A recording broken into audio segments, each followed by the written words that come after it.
നമസ്കാരം, കലാകൗമുദി ഓൺലൈനിലേക്ക് സ്വാഗതം. ചിന്താ ജെറോമിനും CPM-ൽ പാരകൾ ഏറുകയാണ്.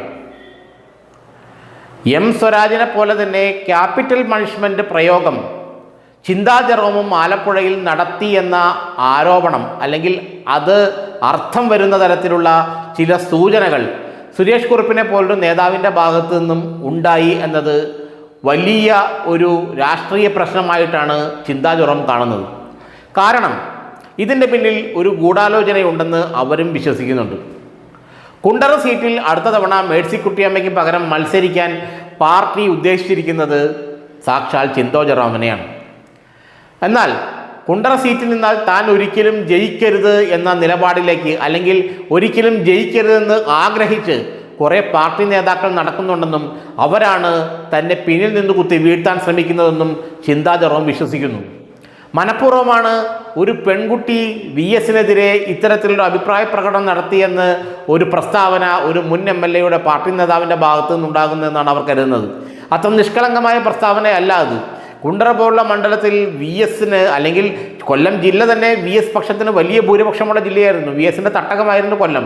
ഇപ്പോഴും പാർട്ടി അണികളിൽ VS-നോട് അടങ്ങാത്ത കൂറുള്ള അനേകാലക്ഷം പേരുണ്ട്.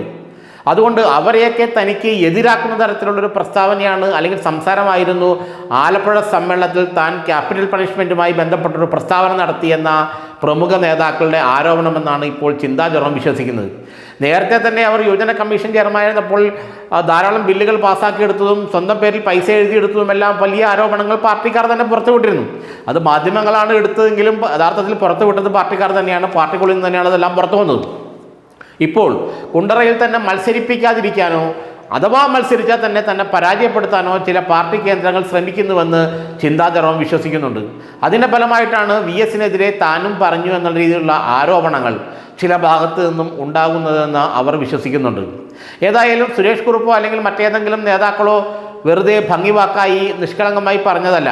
ഇങ്ങനെ പറയുന്നത് ഒന്നോ രണ്ടോ പേരല്ല, പാർട്ടിക്കുള്ളിൽ നിരന്തരം ഇത് പറഞ്ഞുകൊണ്ടിരിക്കുന്നത് പല ഉന്നത നേതാക്കളുമാണ്. തന്നെ നിയമസഭയിൽ എത്തിക്കാതിരിക്കാനുള്ള കൊല്ലം ജില്ല കേന്ദ്രീകരിച്ച് നടക്കുന്ന ചില CPM ഗൂഢനീക്കങ്ങളാണ് ഇതിന് പിന്നിലെന്നും ചിന്താ ജെറോം വിശ്വസിക്കുന്നുണ്ട്. അല്ലെങ്കിൽ കുണ്ടറ നിന്ന് ജയിച്ചു പോകാൻ പറ്റിയ സ്ഥാനാർത്ഥിയാണ് താനെന്നും തന്നെ ജയിപ്പിക്കാതിരിക്കാൻ CPM നേതാക്കൾ പലരും കളി കളിക്കുകയാണെന്നും അവർ വിശ്വസിക്കുന്നുണ്ട്. കുണ്ടറ മേഴ്സിക്കുട്ടിയമ്മ ജയിച്ച സീറ്റാണ്. ഇപ്പോൾ കോൺഗ്രസിലെ PC വിഷ്ണുനാഥാണ് കുണ്ടറയിലെ MLA. വിഷ്ണുനാഥിനെ അടുത്ത തവണ തോൽപ്പിക്കാൻ അത്ര എളുപ്പമല്ല. അഥവാ തോൽപ്പിക്കണമെങ്കിൽ കരുത്തരായ CPM സ്ഥാനാർത്ഥികൾ ആരെങ്കിലും വേണം. പണ്ട് PK ഗുരുദാസിനെയൊക്കെ പോലുള്ള നേതാക്കൾ കൊല്ലം ജില്ലയിൽ CPM-നുണ്ടായിരുന്നു. ഇപ്പോൾ അത്തരം നേതാക്കളില്ല. അതുപോലൊരു നേതാവിനെ ഇറക്കിയാൽ മാത്രമേ PC വിഷ്ണുനാഥിനെ ഒന്ന് പിടിച്ച് കുലുക്കാനെങ്കിലും കഴിയുകയുള്ളൂ. എന്നാൽ ചിന്താ ജെറോമിനെ മത്സരിപ്പിക്കാനുള്ള ഒരു ആഗ്രഹം സംസ്ഥാന നേതൃത്വം, പാർട്ടിയുടെ സംസ്ഥാന നേതൃത്വം മുന്നോട്ട് വച്ചെങ്കിലും കൊല്ലം ജില്ലാ നേതൃത്വം അതിന് കടുത്ത എതിർപ്പാണ് ഉയർത്തുന്നത്. ആ എതിർപ്പിൻ്റെ ഭാഗമായാണ് തനിക്കെതിരെയുള്ള ഇത്തരം നീക്കങ്ങളെന്നും ചിന്താ ജെറോം വിശ്വസിക്കുന്നുണ്ടെന്നാണ് CPM-ൽ നിന്ന് നമുക്ക് അറിയാൻ കഴിയുന്നത്. ഏതായാലും തനിക്കെതിരെ പാർട്ടിക്കുള്ളിൽ നിന്ന് നടക്കുന്ന ഇത്തരം പ്രചരണങ്ങളിൽ അവരും വളരെ ദുഃഖിതയാണ്.